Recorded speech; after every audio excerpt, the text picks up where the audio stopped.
Are you thinking of going pro as a wedding photographer, but you've got no idea where to start? Maybe you've second shot a few times, or maybe you just love taking photos.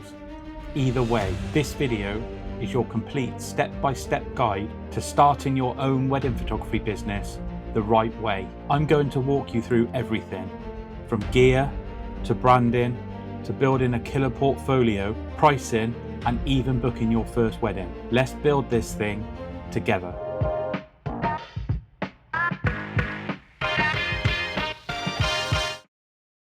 You don't need a camera bag packed full of kit to start. You just need the essentials. I've actually given a full gear breakdown in one of my previous videos, so you can watch that on the link above now. So in this video, I'm just going to give you a quick recap of what was said there. First of all, your camera. So you're going to need one, but preferably two cameras. Full frame if your budget allows, but always look for a camera with two memory card slots. At this point in time, the brand you choose doesn't really matter. You could ask 10 other photographers and easily come back with 4 or 5 different options. Just pick the one that you like the look of, that suits your budget, and most importantly, feels comfortable in your hands, because you're going to be holding it for a long time. Next up is going to be your lenses. You've got two options here. You can either go down the prime lens route, in which case I'd recommend maybe a 35 and an 85mm to get you started, or you can go to the zoom lens route. I absolutely love my Tamron 35 to 150. I think it's a lens that will cover pretty much every aspect of a wedding day with just one lens. Another popular option is the 24 to 70 and the 70 to 200 combo. And this is a really good combo for many photographers. It is quite a pricey combo, but if you feel that's the best for you, and again, if your budget allows, then go for it. You're also going to need an on-camera flash and a backup. This is another area where you're absolutely spoilt for choice. I love my Godox V1, as I've said in a previous video, but there are plenty of options out there that you can choose from. The two things I look for when I'm buying a flash is a high enough power output and a tiltable head so you can bounce it off of ceilings and walls. Because unless it's a last resort, you really do not want to be firing a flash directly at a couple. Not only will you blind them, the image does not come out particularly flattering for them. Again, I have made a video about the best flash settings for each part of a wedding day, and I'll link that above as well. The other thing you're going to need is all of the accessories, so extra cards, extra batteries, and something to keep your camera clean and dry, such as lens cloths or microfiber towels. Start with what you can afford to buy and upgrade as you go. There are also a good number of websites that you can use to hire gear and try before you buy. Remember, most importantly, the gear you have doesn't make the couple book you. You do. All of the gear that I have just mentioned will be linked in the description below. For clarity, these are affiliate links, and whilst you'll not pay any more by using those affiliate links, I may earn a small commission, which helps me to keep making free weekly videos for you guys. Before you can call yourself a wedding pro, you've got to understand light, posing, timing, and storytelling. Practice on friends. Second shoot for somebody if the opportunity is there, and watch and learn from YouTube videos, just like this one. You will be capturing the most important day of somebody's life, so get your reps in before you do. Contact other photographers and ask them if you can go along and assist them for the day, or if you can go along and be their second photographer. This will give you invaluable experience, not only seeing how a wedding day runs from a photographer's perspective, it will also let you see how another experienced photographer handles the day. Every single photographer will do this differently. So if possible, try and work with 2 or 3 different ones so you can see their different approaches and see what tips you can pick up from their photography style. This is the best way to get a well-rounded view of wedding photography. Start with a couple of styled shoots or free sessions just to start building your portfolio. But be strategic. Show what you want to shoot. No one hires a wedding photographer from looking at their landscape or wildlife gallery. Then you need to build yourself a basic website. Personally, I use Pixieset to do this, but again, I've also used Squarespace in the past, and both are equally as good. Make sure that you keep your portfolio tight, modern, and authentic, because at the end of the day, it's a reflection of you and your style. Wedding photography isn't just about pretty pictures.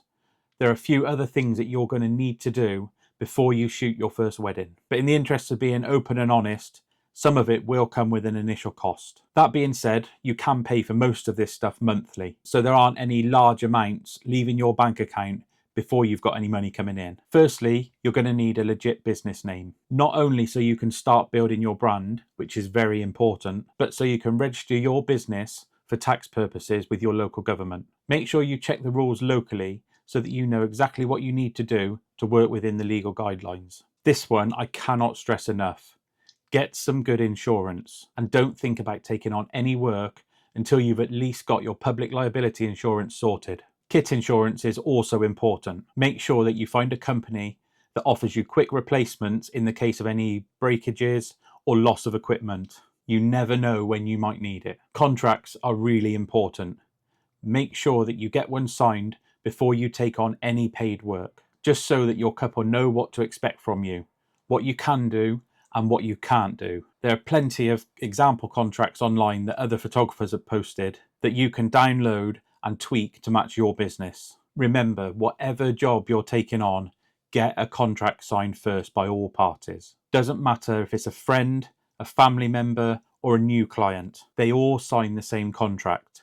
No exceptions. So one thing I didn't do when I very first started out, and I really wish now that I did, is get myself sorted with a CRM. Currently, I use Studio Ninja, and it is perfect for client management, quotes, bookings, workflows, and invoicing. It also comes in clutch when it's time for you to submit your tax returns. All of your finances are there in the system, and it's able to be pulled off at a second's notice to print off and hand over to your accountant. Once you start taking bookings, there are other bits of software that will save you so much time. For example, I use PickTime for my gallery delivery and after sales. It takes a little bit of time to get it set up, but once you do, it promotes all of your products for you and sends reminder emails out to couples of how long they've got with any offers that you've set up. Since I've had it, I genuinely think it's doubled the amount of after sales I've had through the business. Please don't undersell yourself when you're new. Your gear, your time, your editing, and travel all add up. Ask yourself, what would you be happy to earn per hour? And please remember, it's not just the 10 hours that you're at a wedding that you need to account for. You need to cover time for all of your admin work leading up to the wedding, replying to emails, phone calls, planning, visiting the venue beforehand, and only then will you add the time that you're actually at the venue during the wedding day. Then there's all of the work you've got to do post-wedding, backing up images, culling, editing, delivering images, and then album design. This doesn't even take into account all of the money that you've already spent on gear, advertising, insurance, and of course your editing software. You can always scale your prices up as you go, but please do not undervalue the amount of time and effort that goes in to shooting and capturing the most important day in someone's life. The other bit of advice I'd give here is make your packages simple. Bronze, silver, and gold, for example. In the past, I've used all sorts of different package names, from people's names to different colours and to different flowers. But giving the names of something such as silver, gold, and platinum makes it instantly recognisable as a tiered pricing system. Then you need to add value to each package as they move up the tier system. For example, maybe the amount of time you spend with them on a wedding day, the amount of images you deliver to them, or maybe add in physical products such as albums. So now it's time to put yourself out there. Use Instagram to share your best images. Whilst the platform isn't as strong or as powerful as it used to be for organic growth, it still has a place. Make sure you tag any suppliers or venues in the shots that you're posting. I've booked a fair few weddings from engaged couples who are just searching their venue on Instagram and one of my pictures has popped up. You could also join the Facebook wedding groups, but whatever you do, don't spam them. That's a surefire way of getting you kicked out. Instead, interact with other photographers on there. Ask questions. Learn from the answers that you get. This is also a great place where you can pick up the odd second photographer gigs to build your experience. You could also try listing on wedding directories. Whilst this does involve some initial cost, usually you make that back by the time you've booked your first wedding from some of their adverts, which in my experience with a solid portfolio doesn't take too long. You could also offer vendor shout-outs and build up some relationships. You could ask local vendors if they need any photography for their business. Not only are you getting some more valuable time with your camera, if a couple book that vendor and they ask them if they know a photographer, whose name do you think they're going to mention? As a bonus tip, you could run a small boosted ad on Facebook or Instagram with a clear call to action and a link to your portfolio. So you've booked your first wedding. Congratulations. Here's what to do. Confirm everything and make sure that you get it in writing from the couple. What time the preparations start, where they're going to be, what time the service starts, and also where that's going to be. Yes, they might have mentioned it in a conversation, but if things change and they forget to tell you, if you've got something in writing, then you're good to go. Make sure you get emergency contacts for someone who's going to be with both the bride and the groom on the morning of the wedding. In case of any emergencies, the bride and groom have enough to focus on, so these people will be your points of contact. Next, make sure you get a timeline of the day from either the couple or the wedding planner. It's also a really good idea to get a list of group shots that the couple want before you turn up at the venue. And, speaking from personal experience, make sure that you take it with you. It's always a really good idea as well to try and rope in either a best man or a maid of honour to help you round people up for the group shots. Make sure you pack your gear and any backups the night before the wedding. I've got a checklist of what I need to take to every wedding on my phone, and I still use it to this day for every single wedding that I go to. When the kit goes in the bag, I tick it off the list. No exceptions. This one's really important for me, and that is always make sure you get there early. For me, if a bride asks you to be there by 8 AM for wedding prep, you're late if you're not there by 7:30. Make sure you always plan a route to the venue the night before, and make yourself aware of any local roadworks in the area or any traffic hotspots or delays that you may come across. Whilst you can't account for everything, if you've got a plan and you've got alternative routes, then you've always got a way out. And lastly, shoot confidently and treat everybody there like royalty. When it comes to recommending you to friends and family, they'll remember just as much about how you treated them as they do the images you deliver. And here's a bonus tip for you. Have a just-in-case kit with you all the time. I take one to every single wedding.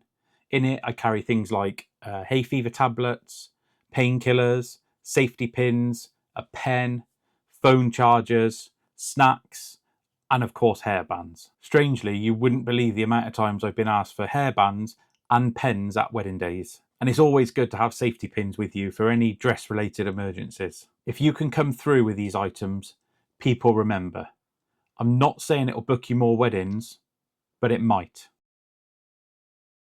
So for me, one of the biggest giveaways between amateur and professionals is the inconsistency in editing. You want your work to feel like you, recognizable, polished, and consistent, not just across one gallery, but across all of them. How is your couple going to know what type of images they'll receive if every wedding that you edit is different? For me, the best way to do that is to build your own preset. This is actually a lot easier than it sounds. I recommend you start by editing one of your favorite photos in Lightroom. I mean, really dial in your tones, your contrast, your color balance, and your skin tones.